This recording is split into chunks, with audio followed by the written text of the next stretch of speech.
لا حول ولا قوة إلا بالله من الشيطان اللعين الرجيم بسم الله الرحمن الرحيم الحمد لله الذي هدانا لهذا وما كنا لنهتدي لولا أن هدانا الله لقد جاءت رسل ربنا بالحق الصلاة والسلام والتحية والإكرام جد الحسن والحسین مولانا مولا الثقلین وبالقاسم محمد وأهل بیتہ الطیبین الطاہرین المعصومین المظلومین من یومنا ھذا الی قیام یوم الدین الذین عذب اللہ عنہم الرجس وطہرہم تطہیرا اما بعد فقد قال رسول اللہ صلی اللہ علیہ وآلہ وسلم بسم اللہ الرحمن الرحیم فاطمة بسط منی فقد ازاح ازانی صلوات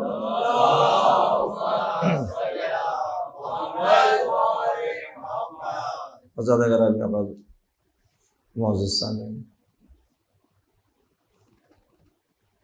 کافی وقت ہو گیا کیونکہ مجھے خود آنے میں تاخیر ہوئی سفر کی وجہ سے، اس کی معذرت چاہتا ہوں۔ آپ لوگوں کا کافی وقت آپ نے انتظار کیا۔ آج بہت ہی اختصار کے ساتھ آغاز ہوگا، انشاءاللہ کل سے تفصیلی گفتگو اسی حدیث مبارکہ پر۔ یہ ایام فاطمی کے نام سے مشہور، اور یقیناً ہمیں اس ایام کو عاشور کی طرح منانا چاہیے تاکہ دشمنوں کے چہرے سے نقاب ہٹ جائے کہ جناب سیدہ پر ظلم کرنے والا کون، کس نے حق کو چھینا، کس نے ظلم کیا۔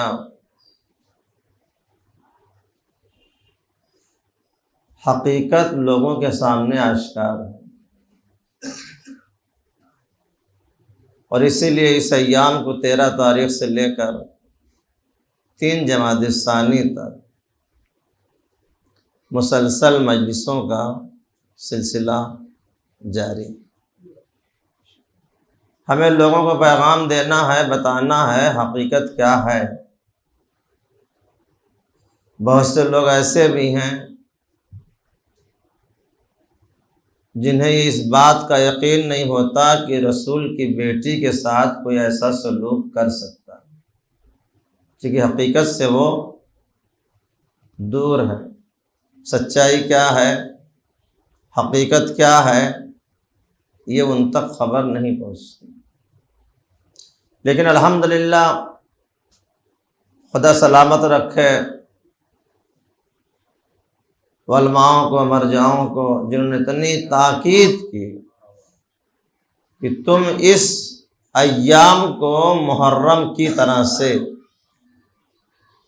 قائم کرو، اور یہ پورے 5 دن میں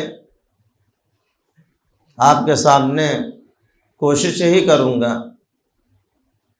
کہ بیوی کے حوالے سے گفتگو کروں،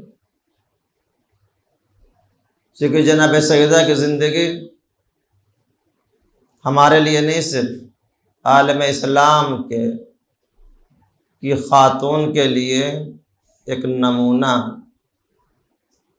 یہ تو آپ نے سنا ہے کہ اسلام میں 4 خواتین کا ذکر ہوتا ہے جنہیں ہماری مستورات اپنی زندگی میں آئیڈیل بنائیں۔ اگر ان 4 بیویوں کو اپنی زندگی میں ہم آئیڈیل بنا لیں تو ہماری زندگی میں کہیں پر کوئی دشواریوں کا سامنا نہ کرنا پڑے۔ آج میں آپ کی خدمت میں عرض کروں گا ان 4 خواتین کا ذکر جو تاریخ میں ہوا ہے، یوں تو بہت سی خواتین گزری، لیکن جو 4 بیویوں کا تذکرہ ہماری مستورات کے لیے اپنی زندگی میں آئیڈیل بنانے کو کہا جاتا ہے، اور ان 4 بیویوں میں جو شرف اللہ نے جناب سیدہ کو عطا کیا، وہ شرف کائنات میں کسی کو نہ عطا کیا۔ آپ نے نام سنا جناب آسیہ، جناب خدیجہ، جناب مریم اور ہماری اور آپ کی بیوی۔ ان 4 بیویوں میں خداوند عالم نے جو شرف جناب سیدہ کو عطا کیا، جو مقام منزلت جناب سیدہ کو اللہ نے عطا کیا، وہ کسی اور کو عطا نہیں کیا۔ آج میں اپنا تذکرہ، اپنی مجلس کا آغاز جناب آسیہ سے کرنا چاہتا ہوں کہ جناب آسیہ معصومہ نہیں ہے، عام خاتون ہے، شوہر کافر ہے، لیکن آپ نے یہ دیکھا تاریخ میں کہ جناب آسیہ پوری زندگی گزار دیا ایک کافر شوہر کے ساتھ رہ کر، لیکن ایمان پر داغ نہ لگنے دیا۔ آج یہ ہمارے لیے ایک مثال ہے، خاص کر کے آج کے معاشرے کے اعتبار سے، کہ فرعون سے برا کسی کا شوہر کائنات میں نہیں ہو سکتا، لیکن جناب آسیہ نے فرعون کے ساتھ رہ کر اور ایمان پر قائم رہی، ایک پیغام دیا کہ اگر ہمارا بھی کوئی شوہر غلط نکل جائے تو ہمیں اپنے ایمان اور صبر پر قائم رہ کر زندگی کو گزار دینا، یہ کامیابی کی دلیل۔ یہ بہت بڑی چیز ہے، جو اپنے آپ کو خدا کہہ رہا ہو اس کے ساتھ زندگی گزارنا یقیناً ایک سخت منزل تھی، لیکن جناب آسیہ کی پوری زندگی آپ دیکھیے، اور یہ جناب آسیہ کی زندگی ہماری ماں بہنوں کے لیے ایک نمونہ عمل ہے۔ کیونکہ اکثر لوگ کہہ دیتے ہیں کہ ہم معصوم تو نہیں ہیں، اس لیے میں نے تذکرہ کیا غیر معصوم سے، کہ ہم غیر معصوم کی سیرت کو دیکھیں، کیسی سیرت تھی، کس طرح سے زندگی گزارا، اور آج تاریخ میں مثالی خواتین میں تذکرہ ہوتا ہے۔ آج یہ ہمیں صرف مجلسوں میں بیٹھ جانا یہ کمال کی منزل نہیں ہے، بلکہ مجلسوں کو گھر تک پہنچا دینا یہ کمال کی منزل ہے۔ آج ہمیں یہ فخر سے کہنا کہ ہم کنیزہ جناب سیدہ ہیں، یہ کہہ دینا یہ فخر کی منزل نہیں ہے، بلکہ عمل کر کے اپنا ایسا عمل بنائیں، ایسا کردار بنائیں، ایسی سیرت بنائیں کہ لوگ خود کہہ دیں کہ یہ جناب سیدہ کی کنیزوں کی کنیز ہے۔ پہلے ہمیں عمل کرنا ہوگا، جب تک ہم عمل نہیں کریں گے اس وقت تک ہمارا شمار بی بی کے چاہنے والوں میں نہیں ہوگا۔ اور یہ ایام صرف ہماری مستورات کو لیے ایک سبق سیکھنا چاہیے کہ ہمیں اپنی زندگی کو کیسے بنانا ہے، کیسے ہماری زندگی کامیاب ہوگی، کیسے ہمارا شوہر خوش ہوگا، کیسے ہمیں بچوں کی تربیت کرنی ہے، کیسے ہمیں گھر کو اپنے سنبھالنا ہے، تاکہ ہماری زندگی ایک کامیاب زندگی بن جائے، اور دنیا میں بھی کامیاب رہے، آخرت میں بھی کامیاب رہے، اور جب ہمارا سامنا جناب سیدہ کا پڑے تو ہمیں شرمندگیوں کا سامنا نہ کرنا پڑے۔ سب سے پہلی چیز تو یہی ہے کہ ہمیں عمل کرنا چاہیے۔ اگر ہمارا عمل اماموں کے اقوال کے مطابق ہے، ہماری زندگی کامیاب ہے، ماں بہنوں کی زندگی اگر بیوی کی زندگی کے مطابق ہے تو زندگی کامیاب ہے، اگر نہیں ہے تو اس کا مطلب ہے کہ ہماری زندگی کامیاب نہیں ہے۔ میں نے ابھی خدمت میں عرض کیا صرف جناب آسیہ کے حوالے سے کہ جناب آسیہ نے پوری زندگی گزار دیا اور ایسی کامیاب زندگی گزارا کہ تاریخ نے نام ثبت کر دیا۔ یعنی جب بھی جناب خدیجہ کا ذکر ہوتا ہے، جناب مریم کا ذکر ہوتا ہے، جناب سیدہ کا ذکر ہوتا ہے، تو جناب آسیہ کا بھی ذکر ہوتا ہے کہ جناب آسیہ کی کتنی کامیاب زندگی تھی۔ اور آپ کو معلوم ہے کہ عورت کے لیے کامیاب زندگی کب ہوگی کہ جب اپنے آپ کو وہ نامحرموں سے بچا لے گی، یہی کامیاب زندگی اس کی ہے۔ اپنے شوہر کو راضی کر لے گی، یہی کامیاب زندگی اس کی ہے۔ وہ اللہ کے عبادت کرے، نمازیں پڑھے، روزہ رکھے، سب کچھ کرے، لیکن شوہر راضی نہیں ہے تو اسے کامیاب زندگی نہیں ہے۔ ساری یہ بات ایک طرف ہے، شوہر کی رضاعت ایک طرف۔ یہاں تک کی روایت ہے کہ شوہر کی اجازت کے بغیر عورت گھر سے باہر بھی قدم نہیں نکال سکتی، اور اگر اس نے گھر سے باہر قدم نکال دیا اور جب تک وہ پلٹ کر نہیں آئے گی فرشتے اس پر لعنت بھیجتے۔ ہم خود بیویوں کی زندگی کو دیکھیں اور پھر اپنی زندگی کو دیکھیں تو ہمیں احساس ہوگا کہ ہمارا یہ جو قدم بڑھ رہا ہے یہ کامیابی کی طرف بڑھ رہا ہے یا ناکامیابی کی طرف جا رہا ہے۔ اگر ہمارا قدم کامیابی کی طرف جا رہا ہے تو ہمیں خوشی ہونی چاہیے، اگر ہمارا قدم یہ ناکامیابی کی طرف بڑھ رہا ہے تو اس کا مطلب ہے کہ ہمیں خوش نہیں ہونا چاہیے۔ عورت ایک ناموس ہے، عزت ہے، اور آپ نے یہ سنا ہے کہ اگر زوجہ نیک، پاک سیرت، پاک دامن مل گئی تو انسان کی دنیا ہی جنت ہے۔ چونکہ 3 چیزیں اگر انسان کو مل جائے تو اس کی دنیا جنت بن جاتی ہے۔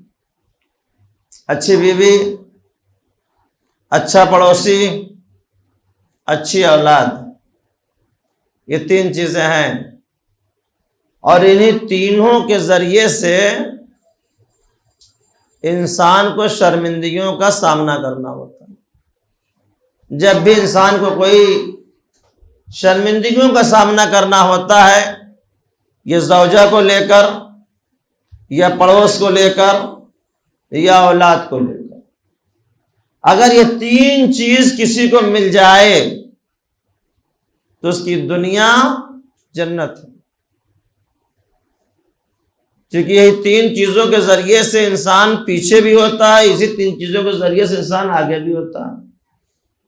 اچھا پڑوس ہے تو کبھی کوئی ٹینشن نہیں ہوتا، اچھی بیوی ہے تو کبھی گھر کے اندر ٹینشن نہیں پیدا ہوتا، اگر اچھی اولاد ہے تو باپ کی حیات بڑھ جاتی ہے۔ اب اسے بنانا کیسے ہمیں کہ بیوی بھی اچھی ہو، پڑوس بھی اچھا ہو، اولاد بھی اچھا ہو؟ یہ تو معصومین نے طریقہ بتایا کہ سب سے پہلے ہمیں اپنی شادیوں کو اسلامی طریقے سے کرنی چاہیے، جو معصومین نے طریقہ بتایا ہے۔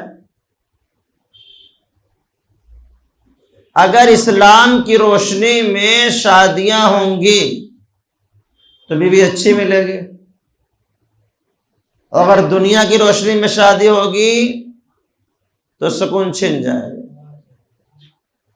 میں آپ کی خدمت میں عرض کروں گا کہ جو معصومین کا اقوال ہے اور جو جناب سیدہ کا فرمان ہے کہ ہمیں کس قبیلے میں، کس گھرانے میں شادیاں کرنا چاہیے، جو آج کا ماحول معاشرہ ہمارا چل رہا ہے آپ بہتر جانتے ہیں، ہمیں اسے ختم کرنا ہوگا اگر ہمارے دلوں میں آل محمد کی محبت ہے اور اپنی زندگی کو ہم کامیاب اور پر نور بنانا چاہتے ہیں تو ہمیں سب سے پہلے اسلام کی آزادی کے دائرے میں آنا ہوگا، کیونکہ اسلام سے بہتر کوئی مذہب نہیں ہے،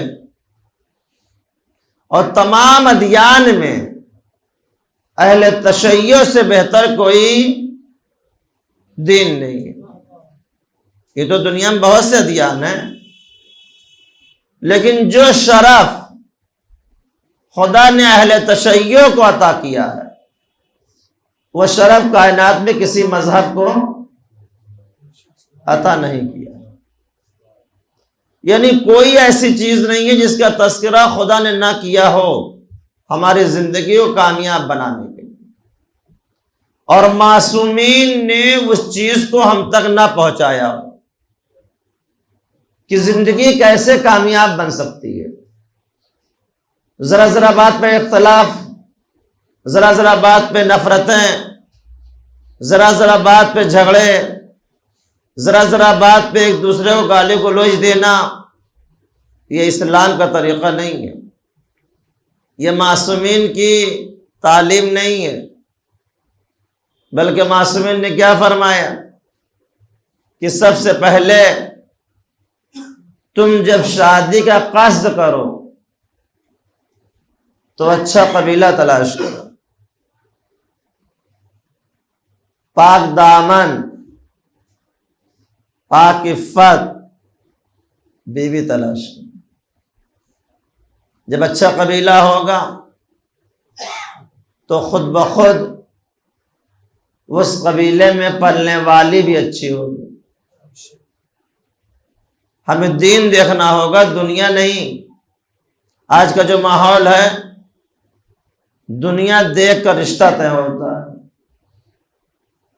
بہت حیرت ہے کہ آج تک کوئی یہ نہیں پوچھتا کہ بچہ یا بچی نمازی ہے یا نمازی نہیں ہے،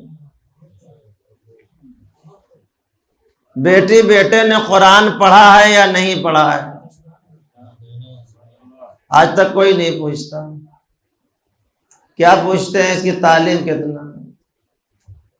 ابھی دینی تعلیم کے بارے میں سوال نہیں ہے، دنیاوی تعلیم کے بارے میں سوال ہے۔ یہ انجینئر ہے، ڈاکٹر ہے، یہ نان و نفقہ کی ذمہ داری مرد پر واجب ہے، عورت پر واجب نہیں۔ اگر ہمارا معاشرہ یہ سوال کرتا کہ لڑکی یا لڑکا دیندار ہے یا دیندار نہیں ہے تو آج معاشرے کا یہ عالم نہ ہوتا۔ جو بھی رشتہ طے کرتا پہلا سوال کرتا کہ بے لڑکے نے کتنا پڑھا ہے۔ گھر والوں نے اگر کہہ دیا کہ دینی تعلیم ہے تو اس کا جلدی رشتہ طے نہیں ہوتا، کہے تو کچھ پڑھیے نہیں، قرآن نہ پڑھی ہو، نماز نہ پڑھتی ہو، دین سے کوئی تعلق نہیں ہو، لیکن دنیاوی اعتبار سے اس کی تعلیم اعلیٰ ہو تو اسے بڑا فخر ہوتا ہے اور خوش ہوتا ہے۔ یہ نہیں کوئی کہتا تعلیم نہ حاصل، تعلیم تو ہر تعلیم کو حاصل کرنا چاہیے۔ جو بھی علم ہے کوئی علم نقصان دہ نہیں، لیکن جو ہمارے اور آپ کے آخری نبی حضرت محمد مصطفیٰ صلی اللہ علیہ وآلہ وسلم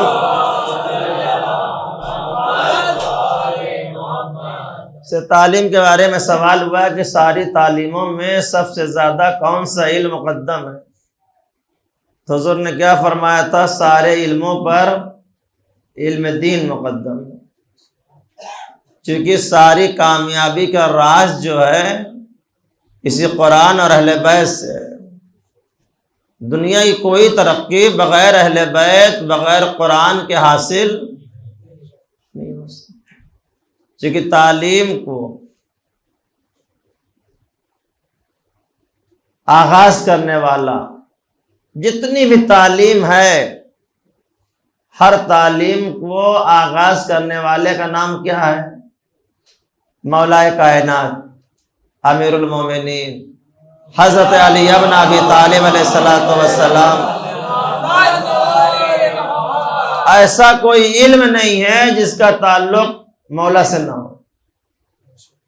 تو اب اگر ہمیں کامیاب ہونا ہے اپنی زندگی میں تو ہمیں پہلے معصومین کی تعلیم پر عمل کرنا ہو۔ تو آج میں نے اپنی گفتگو میں عرض کیا کہ یہ 5 دن کی مجلسیں صرف اور صرف اسی بیوی کے حوالے سے گفتگو ہوگی، اور ہمیں اور آپ کو یہ کوشش کرنا ہے کہ اپنے گھر کے ماحول کو بدلنا۔ اگر یقیناً ان 5 دنوں کی مجلسوں میں کوئی ایک انسان بھی اگر اپنے گھر کے ماحول کو بدل دیا تو مجلس کا ماحصل حاصل ہو گیا، کامیاب۔ کیونکہ آج تک مختصر گفتگو میں نے آپ کی خدمت میں عرض کی کہ ہماری زندگی کامیاب اس وقت ہوگی کہ جب ہم اللہ اور اہل بیت کی محبت کو دل سے قبول کریں۔ کیسے زندگی آگے بڑھے گی انشاءاللہ کل گفتگو کروں گا اس سلسلے میں، کیونکہ آج کافی وقت ہو چکا ہے۔ تو میں نے آج آپ کی خدمت میں عرض کیا کہ انہی 4 بیویوں کے حوالے سے گفتگو ہوگی، اور ہمیں اپنی بیٹیوں کو تعلیم جو دینی ہے اسی بیوی کی زندگی سے انہیں سبق دینا کہ کیسے زندگی گزاری اور اتنی کامیابیاں حاصل ہوئی۔ کیونکہ جب انسان خدا کی راہ میں قدم رکھتا، دشواریاں تو آتی ہیں، اس میں کوئی شک شبہ نہیں، لیکن آپ کو معلوم ہے کہ ہر دشواریوں کے بعد انسان کو کامیابی عطا ہوتی ہے۔ ایسی کوئی کامیابی نہیں ہے جس میں کہ دشواری نہ۔ تو سب سے پہلے ہمیں خود عمل کرنا ہوگا، اور یہ مجلسیں ہر گھر میں ہونی چاہیے۔ بہت بڑا شرف ہے، یہاں تک ملتا ہے کہ ایام فاطمی میں جو لوگ مجلسیں کرتے ہیں خدا اس کے رزق میں اضافہ کر دیتا ہے، اسے مصیبتوں سے پناہ مل جاتی ہے، چونکہ بیوی کی بڑی مظلومیت ہے، اور آج تک مظلومیت ثابت ہے، حیات میں بھی مظلومہ رہی اور شہادت کے بعد بھی ان پر ظلم ہوتا رہا۔ آج پوری دنیا حیران ہے، پریشان ہے اہل بیت سے اور اہل بیت کے چاہنے والوں سے۔ کل تک لوگ اہل بیت سے پریشان رہے، آج ان کے چاہنے والوں سے پریشان۔ اور یہ معلوم ہے کہ اگر کوئی کائنات میں مذہب حق ہے، سچ بولنے والا مذہب ہے، تو وہ مولا کائنات کے چاہنے والے ہیں۔ ان کے علاوہ آج تک کوئی سچائی سے اپنی زندگی گزارا نہیں۔ حق بیانی اگر کسی نے کی ہے تو وہ علی کے چاہنے والوں نے کی، لیکن پہلے ہمیں چاہنے والا بننا پڑے گا، اس طریقے سے نہیں جس طرح سے ہم اپنی زندگی گزار رہے ہیں۔ سلمان جیسے چاہنے والے بننا ہوگا، عمار، مقداد، کمبر، یہ عام انسان ہیں، لیکن معرفت کی منزل یہ ہے کہ اہل بیت نے کیا کہا؟ سلمان و منا کہا۔ اس گھرانے میں جو آ جاتا ہے اور جو اس گھرانے سے اپنے آپ کو جوڑ دیتا ہے اس کا مرتبہ خود بخود بلند ہوتا ہے۔ تو بس میرے برادر عزیز، گفتگو آج تمام کر دیا ہے پر انشاءاللہ کل اطمینان سے گفتگو ہوگی، اور پریشان ہونے کی ضرورت نہیں ہے۔ میں زیادہ وقت آپ کا نہیں لوں گا، بس 35 سے 40 منٹ، بہت 45 منٹ، اتنے ہی میں مجلس تمام ہو جائے گی تاکہ آپ خوشی سے سن سکیں اور زیادہ سے زیادہ لوگ آ سکیں، ثواب حاصل کر سکیں۔ یقیناً آج ان مجلسوں نے ہمیں زندہ رکھا ہے۔ آج ہماری پہچان دولت کے بل بوتے پہ نہیں ہے، آج کائنات میں اگر ہماری پہچان ہے تو عزاداری کے بل بوتے، شاید ہم دولت کے بل بوتے ہوئے پوری کائنات میں پہچانے نہ جاتے جتنا حسین کی عزاداری کر کے ہم پہچانے جاتے۔ ہماری زندگی کا محصل بھی یہی ہے کہ اہل بیت کے غم میں غم منائیں اور ان کی خوشی میں خوشی منائیں۔ آج ایک روایت گزری جو آج 13 تاریخ گزری ہے، ایک روایت کے مطابق کہ جناب سیدہ کی شہادت آج ہی کے دن، دو روایتیں ہیں 75 دن اور 95 دن، دو روایتیں، لیکن جو مشہور ہے عرب اور عجم میں وہ ہے 3 جمادی الثانی۔ اسی لیے علماء نے کیا کیا کہ 13 سے 3 تک کے یہ ایام کو ایام فاطمی کے نام سے منسوب کر دیا کہ دونوں تاریخوں میں جو بھی تاریخ ہوگی ہم غم میں شریک ہو جائیں۔ بس آج خدمت میں چند فقرے عرض کروں گا کہ بی بی پر کتنی مصیبت پڑی۔ آج کا جو دن گزرا یہ بھی مصیبت کا دن، اور باپ کی وفات کے بعد بی بی پر کتنے مصائب پڑے کہ بی بی کو مرثیہ پڑھنا پڑا۔ بابا اگر یہ مصائب دن پر پڑھتے تو رات کی تاریکی میں تبدیل ہو جاتے۔ اللہ خدا آپ کو کسی غم میں نہ رلائے سوائے غم سید الشہداء۔ کچھ بیٹیاں ایسی کائنات میں گزریں جن پر بڑے مصائب پڑے۔ تاریخ میں دیکھا کہ پیغمبر کی بیٹی فاطمہ پر جو مصائب پڑے کہ فاطمہ کو مرثیہ پڑھنا پڑا۔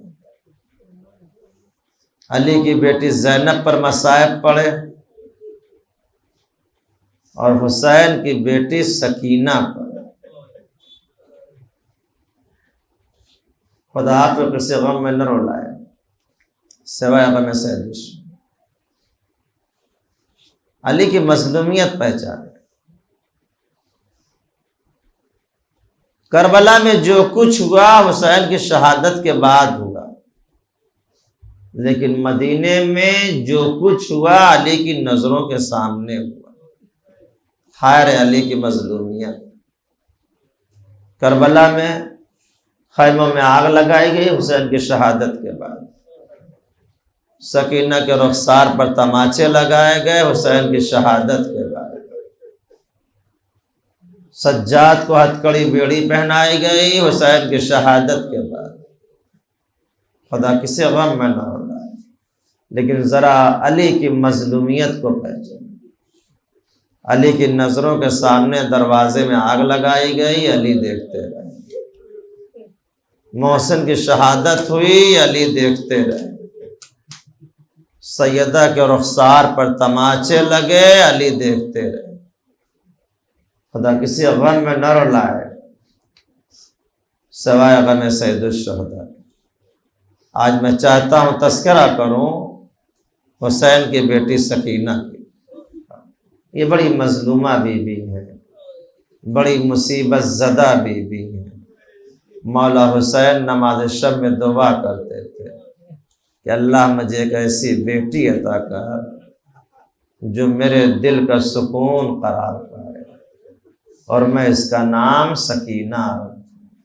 4 برس کا سن ہے، لیکن باپ کی شہادت کے بعد اتنے مصائب ڈھائے گئے، اتنے مصائب ڈھائے گئے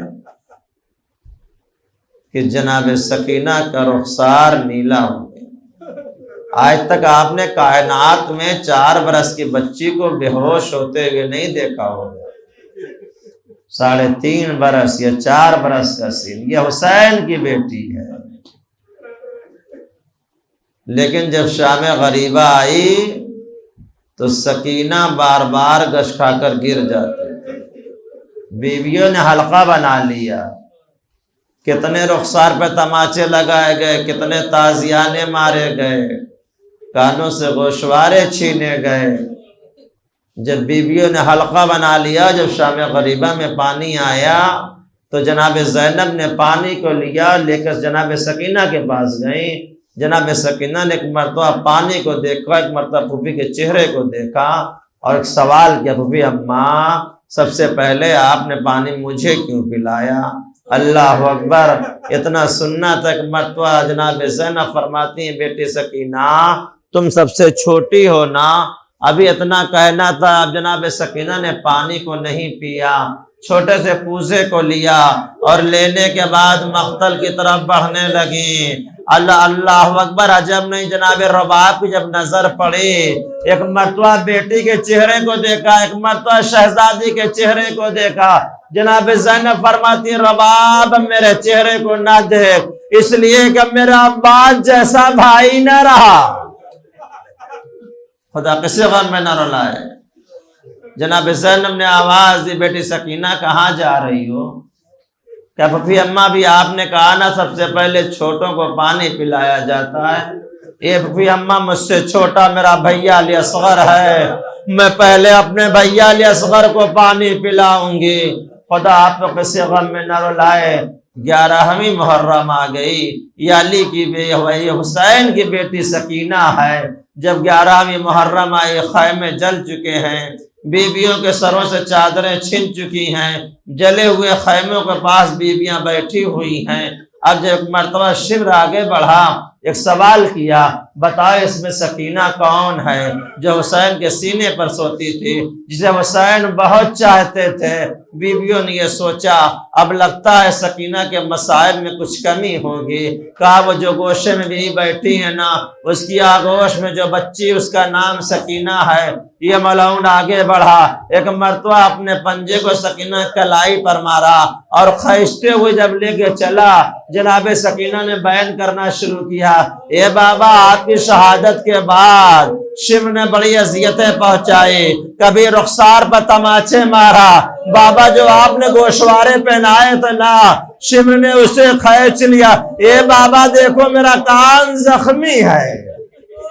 یہ ملعون لے کے آگے بڑھا، سجاد یہ منظر دیکھ رہے، تصور کیجئے اگر کسی کی 4 برس کی بہن ہو، اس پر کوئی جسارت کرے، بھائی کھڑا دیکھتا رہے، اس بھائی پر کیا گزرے گی۔ جب شمر لے کے آگے بڑھا ہے نا، ایک مرتبہ سکینہ نے بیان کرنا شروع کیا، بھیا سجاد ہمیں شمر سے چھوڑا لو۔ یہ بھیا جب سے بابا کی شہادت ہوئی نا، شمر نے بڑی اذیتیں پہنچائی ہے، کبھی رخسار پہ تماچے، کبھی داون میں آگ لگائی، کبھی نیزے مارے، اے بھیا مجھے شمر سے بچا لو۔ سجاد دیکھتے رہے، شمر نے سکینہ کو لیا، بے کجاوا اونٹ پر بٹھا دیا۔ بیویاں کہنے لگیں، اے شمر میری بچی بہت چھوٹی ہے، یہ اکیلے اونٹ پر نہ بیٹھ پائے گی۔ جیسے اونٹ پر بٹھایا نا، سکینہ ننھے ننھے ہاتھوں کو بلند کیا، بھائی کو مخاطب کیا، اے بھیا سجاد ہمیں شمر سے بڑا ڈر لگ رہا ہے، بھیا مجھے شمر سے بچا لو۔ اللہ اکبر، جیسے ملعون نے دیکھا نا سکینہ کو ہاتھوں کو بلند کرتے ہوئے، یہ آگے بڑھا، رسیوں کو لیا، سکینہ کو ہاتھ کو بہانا شروع کیا، کہا بتا اب تو کیسے اپنے بھائی کو آواز دے گی۔ سکینہ نے پھر بیان کرنا شروع کیا، اے بھیا سجاد ارے ہمیں چھوڑا لیجئے، اے بھیا ہمیں شمر سے بڑا ڈر لگ رہا ہے۔ اللہ اکبر، جیسے بیان کرتے ہوئے ملعون نے دیکھا، آگے بڑھا، سکینہ کو اونٹ بھی پیٹھ پر لٹا دیا، رسیوں سے باندھنا شروع کیا۔ اب جب سکینہ کو رسیوں سے باندھ دیا نا، ایک مرتبہ اونٹ کو دوڑانا شروع کیا، اب سکینہ سے نہ رہا گیا، بیان کرنا شروع کیا، بھیا سجاد بھیا سجاد اب ہمیں شمر کی اذیت برداشت نہیں ہو رہی، ارے اب سجاد سے نہ رہا گیا، ایک مرتبہ کا شمر خبردار، ارے اونٹ کو روک دے۔ اب جب اونٹ روکا گیا، بھائی نے عجیب منظر دیکھا، 4 برس کا سین، نازک سینہ، اونٹ کی پیٹھ، ارے بیل کے خون سے رنگی۔ سکینہ نے فرات کا رخ کیا، اے ججابار کیا یتیمی کہہ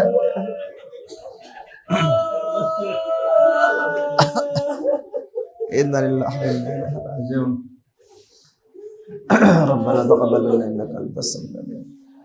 پروردگار ہماری مختصر مجلس قبول فرما، ان آنسوؤں کو رومال صدم جگہ عنایت فرما، جملہ حاضرین دل مقاصد کو پورا فرما، دشمن اسلام دشمن اہل بیت خصوصاً امریکہ ظالم برباد حکومتوں کو نصف نابود فرما، پرچم اسلام کو سربلند فرما۔ پروردگار اس ایام کا واسطہ، معصومین کا واسطہ کہ پروردگار جلد از جلد جناب سیدہ کے روضے کی غیب سے تعمیر ہونے کے اسباب مہیا فرما۔ معبود اس وقت تک ہم تمام مومنین کو موت نہ آئے جب تک کہ ذات قبلہ نصیب نہ فرما۔ پروردگار ہم شیعہ حیدر قرار جہاں جہاں ان کی جان و مال و عزت و آبرو حسن زمان زمینی آسمانی بلا اس قرنہ جیسے وارث سے محفوظ فرما۔ پروردگار ہم تمام مومنین کے مختصر سے اعمال کو قبول فرما، ان باتوں کو قبول فرما۔ معبود ہم تمام مومن کے دن اپنے حقیقی معرفت عنایت فرما، آل محمد حقیقی محبت عنایت فرما۔ پروردگار جو مومنات بیمار ہیں، بیمار کربلا کا واسطہ، اس ایام میں فاطمیہ کا واسطہ، جناب سیدہ کے شکستہ پہلو کا واسطہ، انہیں شفاء کامل و عاجل عنایت فرما۔ پروردگار تمام مومنین کی روزی روزگار میں برکت عنایت فرما۔ معبود ہم تمام مومنین کو اس وقت تک موت نہ آئے جب تک کہ ذات قبلہ نصیب نہ فرما۔